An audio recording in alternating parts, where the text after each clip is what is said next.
سلامونه او درنښت پام وکړئ د دې ساعت خبرونو ته خو په سر کې هم د مهمو خبرونو سرټکی. اسلام آباد پر پښتونخوا او بلوچستان خپل کنټرول له لاسه ورکړی. سهیل اپریدي ادعا کړې چې د پاکستان مرکزی حکومت پر پښتونخوا او بلوچستان خپل کنټرول له لاسه ورکړی.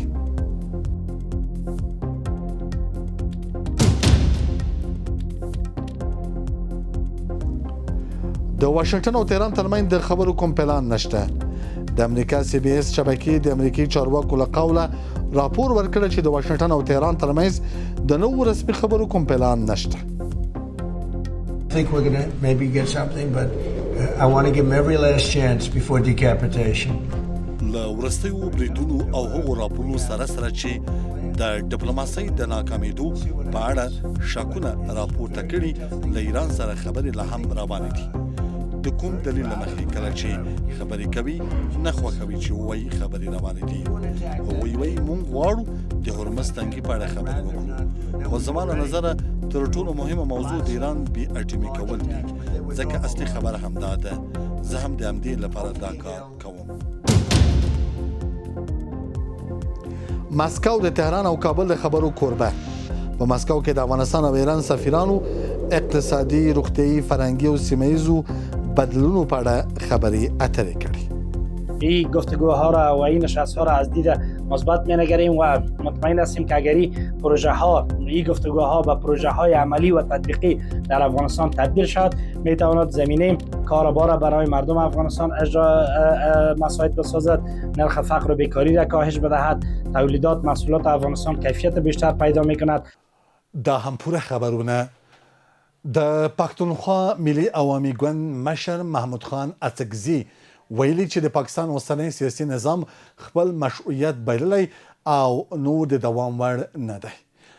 اڅکزي پر اوسنی سیاسي وضعیت توندې نیوکه کړې او ویلي دي چې که په پاکستان کې سیاسي وضعیت همداسې دوام وکړي نو د دغه هیواد ستونزې به لا پسې پراخې شي.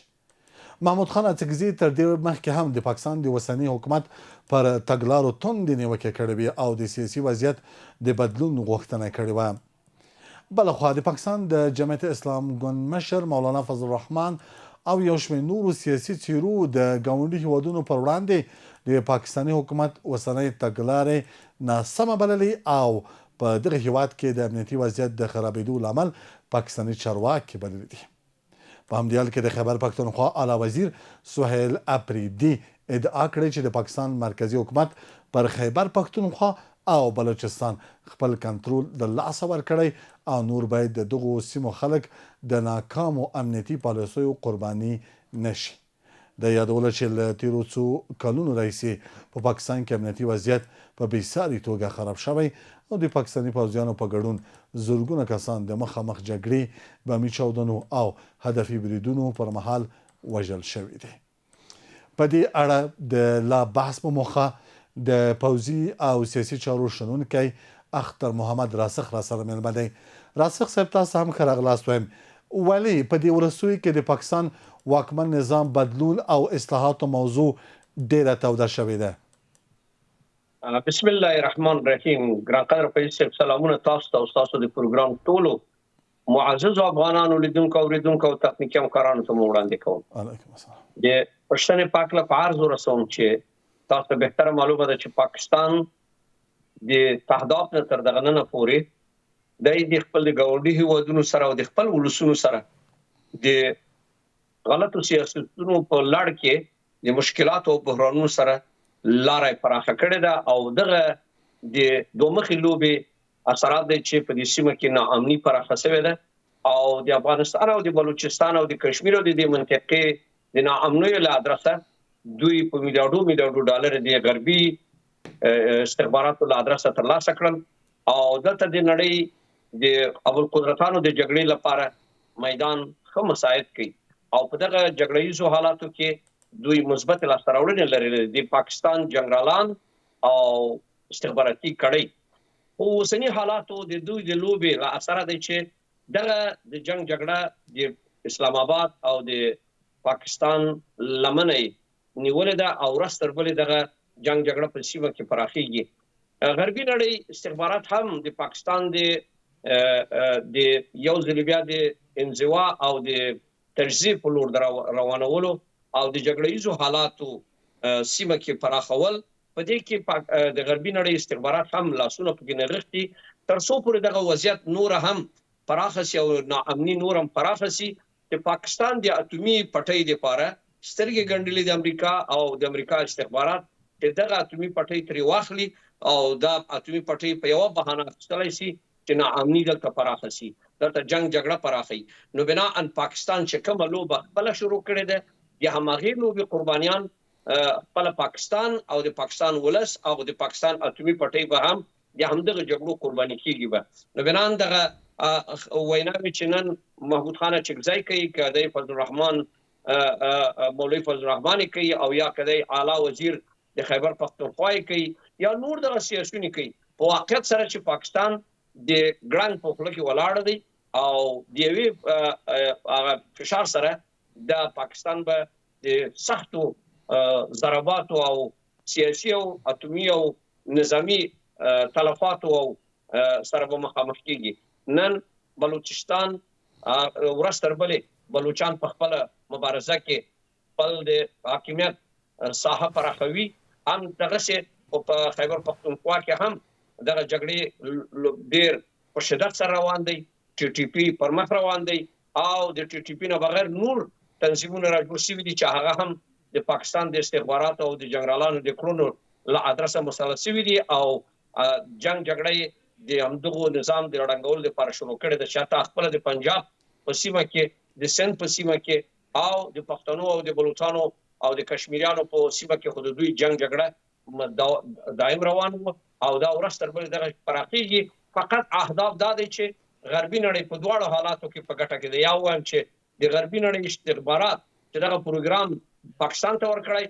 دغه پروګرام په عملي کولو کې د پاکستان اټومي پټۍ به قرباني کیږي به راسو صاحب که څه اشاره وکړه څه فکر کوي چې امریکا او لویدیز نور د پاکستان د پاوز لدې دوه مخي سیاست څخه ستړي شوي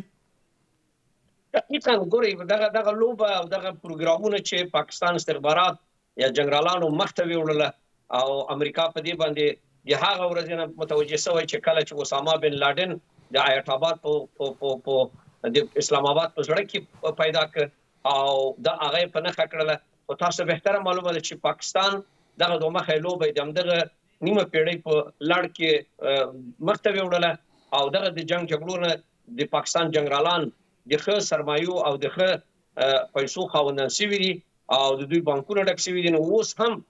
څنګه چې دغه نوې جګړه پلان کړې ده د امریکا د شین چراغ سره او د سیمې د ناامنۍ ورستر بلې په پراخېدو کې دی او پښتانه په لر او بر کې او په بلوچستان او کشمیریان د مرګ او د وژنې سره لاس او ګریوان دی او د ټي ټي پی جګړه او د بلوچستان جګړه د کشمیریانو جګړه ورستر بلې ساحه ته د دوی ساحه پراخېږي او د پنجاب دغه دوه مخه لوبه په دې سیمه کې د ناکامۍ سره مواجه کیږي علت اساسي دلته دی چې خپل امریکا دغه لوبه دوی ته په دور کړی ده چې یوې خو نه څه پیسې ورکړي خو بل لورینه د دوی اټومي پټۍ ته لار جوړه کړې ده او د اټومي پټۍ د اخیستلو لپاره او د ناامنۍ په لړ کې په ډېر کمه پیمانه باندې کولای شي یا کم پیسو باندې یا ډېر کم مصارف باندې امریکا به د اټومي پټۍ به د پاکستان اخلي ولې په دې بهانه چې دغه اټومي پټۍ د تورستانو په لاس کې ونولېږي او د امریکا یا د نورو هیوادونو په وړاندې استعمال نشي نو بنا دغه داسې یو نوې لوبه ده په دغه نوې لوبه کې پاکستان خپل نغښتی او پاکستان به په خپل په دې لوبه کې ماتېږي او دغه اټومي پټۍ به د دوی د صلاحیت او د دوی د کنټرول نه به وشي راسل صاحب کچيري وضعیت همداسې دوام پیدا کړي څه فکر کوي د دې امکان شته چې لومړی بلوچستان بیا پښتونخوا او کشمیر به له پاکستان جلا شي دا اوس هم کوم توجیه شي اوس بلوچستان مسله ګوندونو اعلان وکړي چې د بلوچستان د ازادۍ لپاره اعلان کړی ده خو دغه جنگ جګړه کچيري د مذاکرات او د تفاهم له ادرسه دغه سیمه کې د پاکستان د استخباراتي کړو پروژې بدل نه کړي او لار د سولې او د امن او د خروابطو تامین نشي پاکستان سل په سلو کې ترجیح کیږي ولې ترجیح کیږي پاکستان چې جوړ شوی دی د دوه ملکونو په خاوره جوړه شوی ده بلوچستان برحق دي په خپل د خاورې د ازادۍ لپاره، پښتانه برحق دي چې د خپل خاوره باندې خپل حاکمان سي، کشمیریان برحق دي چې د خپل کشمیر سره یو ځای او د خپل د سرنوشت او د خپل د آینده نسلونو لپاره ځان ته که مستقل هیواد جوړوي او که د کوم هیواد سره یو ځای کیږي دا د هغو په صلاحیتونو کې دی. د ولسونو صلاحیت هم دا دی چې نن چې زه ګورم د پښتنو هغه اساسي خبرې چې باید دغه مخکې سوی وای، مخکې دنه چې پاکستان جوړېدی، اوس هغه وخت راغلی دی چې پښتانه خپل دښمن پیژندلی او د پنجاب د دغه ظالمانه کړنو سره فکر نه کوم چې ډېره نور دوام وکړي. دا د دوی د ژوندانه او د دوی د دولتدارۍ او د دوی د استثمار صفحه چې په پښتنو او په بلوچستانو پرته ده، دا صفحه پړنګېدو ده او دا صفحه په اوښتو دی. زه په دې باندې باوري یم چې بلوچستان یو مستقل بلوچستان خاوندان کیږي. ولې کیږي؟ علت دا دی چې امریکا هم د اوس دشمن دی، غربیان هم د دشمن شوي دي چې بلوچستان ته هیواد ورکړي، هم د ایران په وړاندې بیا په هغه استفاده وکړي او هم د دغه نورو هیوادونو په وړاندې. بنا د بلوچستانو پروګرام تقریبا یو څه بریا ته رسېدلی ده، خو د پښتنو د محمود خان اچکزي او یو تعداد نور دغسې ګوندونه دي چې لا هم د پاکستان د قانون در چتر لاندې خپل ویناوې کوي او که چیرې دوی هم د ټي ټي پي سره ودرېږي، ټي ټي پي په ډېر کم وخت کې د پښتنو لپاره د خیبر پختونخوا او د وزیرستان او د دې سیمې لپاره د ازادۍ بیرغ جګولی سي او دوی ته یو واقعا یو هیواد پښتونستان جوړولی سي. راسخ صاحب، د پاکستان په مرکزي حکومت کې خپل چارواکي پر خپل نظام نیوکې کوي او وایي چې اصلاحات د باید راشي. که چیرې اصلاحات راځي، د پاکستان په تګلارې کې به کوم اصلاحات رامنځته شي؟ ګورې، اصل پاکستان دا تګلاره خپله نه لري. دا د پاکستان د سیاسي استخباراتي او نظامي تګلاره د غربي نړۍ نه تصویبیږي، عملي کیږي او دوی ته استول کیږي. نو بناءً که چیرې پاکستان یو مستقل آزاد هیواد وای او د خپل د استقلالیت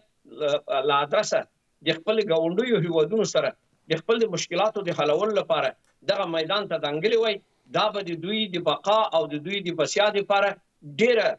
مثبته لاسته راوړنه به وه. خو پاکستان استخباراتي کړي جنرالان دا د غربي نړۍ افسران او سربازان او مارشالان دي چې د هغو په پروګرامونو باندې دغلته روان دي. خو اوس غربي نړۍ هم غواړي چې دغه ادرس د مشکلاتو سره مخکې ولې په دغه ادرس چې دوی جوړ کړی د خپل د سیاسي او نظامي او استخباراتي اهدافو لپاره اوس دې ته متوجه شوي دي چې پاکستان جنرالان دوی سره دوه مخه لوبه کړې ده. د اتومي پټۍ که چیرې دوی د پاکستان تر لاس لاندې نور هم په پراخه اندازه باندې نور پرمختګ وکړي، دا د غربي نړۍ لپاره هم لوی زیانونه رامنځته کوي، نه تنها د ګاونډیو هیوادونو لپاره. بنان غربي نړۍ په دې فکر کې دی چې په کوم لار او په کوم ګودر او په کومو بهانو باندې دغه وضعیت ته نور هم د ناامنۍ وضعیت پراخه کړي. د بلوچستان لپاره یو هیواد که جوړ شو، دوی اقلا پشتیبانه وکړي او د هماغه د جوړېدو د بلوچستانو د هیواد د جوړېدو سره د پاکستان اتومي پټۍ به د منځه ځي او دا به ترې امریکا به اخلي. امکان دی چې دا به سعودي عرب ته ورکوي په خرڅوي به او یا به نور کوم داسې هیواد ته. خو زه چې تر کوم ځای پورې تحلیل کوم، همدغه پټۍ چې څنګه د سعودي عرب ته اجازه د اتومي پټۍ جوړولو هم امریکا ورکړې ده، دا به د پاکستان د اتومي پټۍ به امریکا به اخلي د خپل قرضو او د خپل د ناامنیو په بهانه، دا به سعودي عرب ته به ورکول کېږي. بله، راسخ صاحب، داسې اوازې او تبلیغات هم شته چې او په خپله سهیل افریدي هم دا وویل چې د پاکستان جنرالان په بهر کې ځان ته کورونه، جزیرې، ټاپوګان اخلي او دلته په یعنی په پښتونخوا کې امنیتي وضعیت او اقتصادي وضعیت خپل هغه اوج ته رسېدلی، البته وخیم وضعیت ده. آیا امکان شته چې خپله پوځ په خپل منځ کې وپاشل سي؟ پوځ پاشل خو یې سل په سلو کې ناممکنه نه دی. ولې چې پوځیان ما تاسو ته مخکې ویل چې دوی ادرس، دوی تعلیمات، دوی جوړښت، دوی رتبې، دوی معاشونه د غربي نړۍ نه ورکول کېږي او غربي نړۍ که انګلستان دی که امریکا دی د خپل اهدافو لپاره دغه ادرس استعمال کړله. دغه ادرس څه کم 80 کاله استعمال شوی ده. خو اوس خپل هغه پوځیان هم په دې پوهېږي چې پاکستان تجزیه کېږي، پاکستان د ماتې سره مخ دی، پاکستان خپل ستراتیژي نه لري، پاکستان خپل د سباوون لپاره هغه پلان فقط د استثماري ادرس نه جوړ شوی ده. دا شی د منځه ځي، یوې خوا نه هندوستان پې لګیا دی، بلې خوا نه افغانستان خپله خاوره غواړي، بلې خوا نه ټي ټي پي او بلوچستان غواړي اخوانه کشمیریان شروع کړي ده خپل پنجابیان هم یو تعداد د همدغه نظامیګرانو سره د همدغه استخباراتي کړیو سره مشکلات لري نو بناء نظامیان په همدغه لګیا دي چې دغه ناخوالو دغه جګړو دغه بدبختیو دغه تمویلي ګروپانو او ډلو ټپل جوړولو لادرسه میلیارډ ډالر او میلیون ډالر ترلاسه کی او په بهر کې ځان ته دغه ادرسونه جوړ کی چې د سبا د لپاره دوی التژوند کی دوی ټول نظامی جنرالان بعد دولتداري نه یا بعد وظیفې نه دوی یا په انګلستان په فرانسه په اروپا په کاناډا او په امریکا او په استرالیا او په دغه هیوادونو کې جزیرې لري هوټلونه لري چا خبره خپل شرکتونه لري دوی التژوند کوي نو بنا ان ولې کدوی مطمئنه وای چې خپل وطن د لړنګېدو په لور نه ځو په خپل وطن کې دوی د عزت ژوند لري دوی هیڅ کله خپل وطن به نه پرې خو دی نو دغه وطن چې دوی پرې دي دوی د خپل د سبا دغه ټول مشکلاتو په درک کې په متوجه دي چې موږ مشکلات سره لاس او ګریوان کیږو سبب محاکم ته کشيږي سبب دوی هم په دار ځوړن کیږي نو بنا د هغه محاکمونو دوی فرار کوي او دوی په پردو ملکونو کې ځان ته پنګونه او ته ادرسونه جوړي مننه د سیاسي او پوځي چارو شنونکی اختر محمد راسخ په خبرونه کې مو لګړو څخه نړۍ مننه تاسو هم ژوندۍ او بریالي اوسئ قدرمنو او معزز لیدونکو زما خبري سرویس په همدې ځای پای ته ورسید له ملتیا مو مننه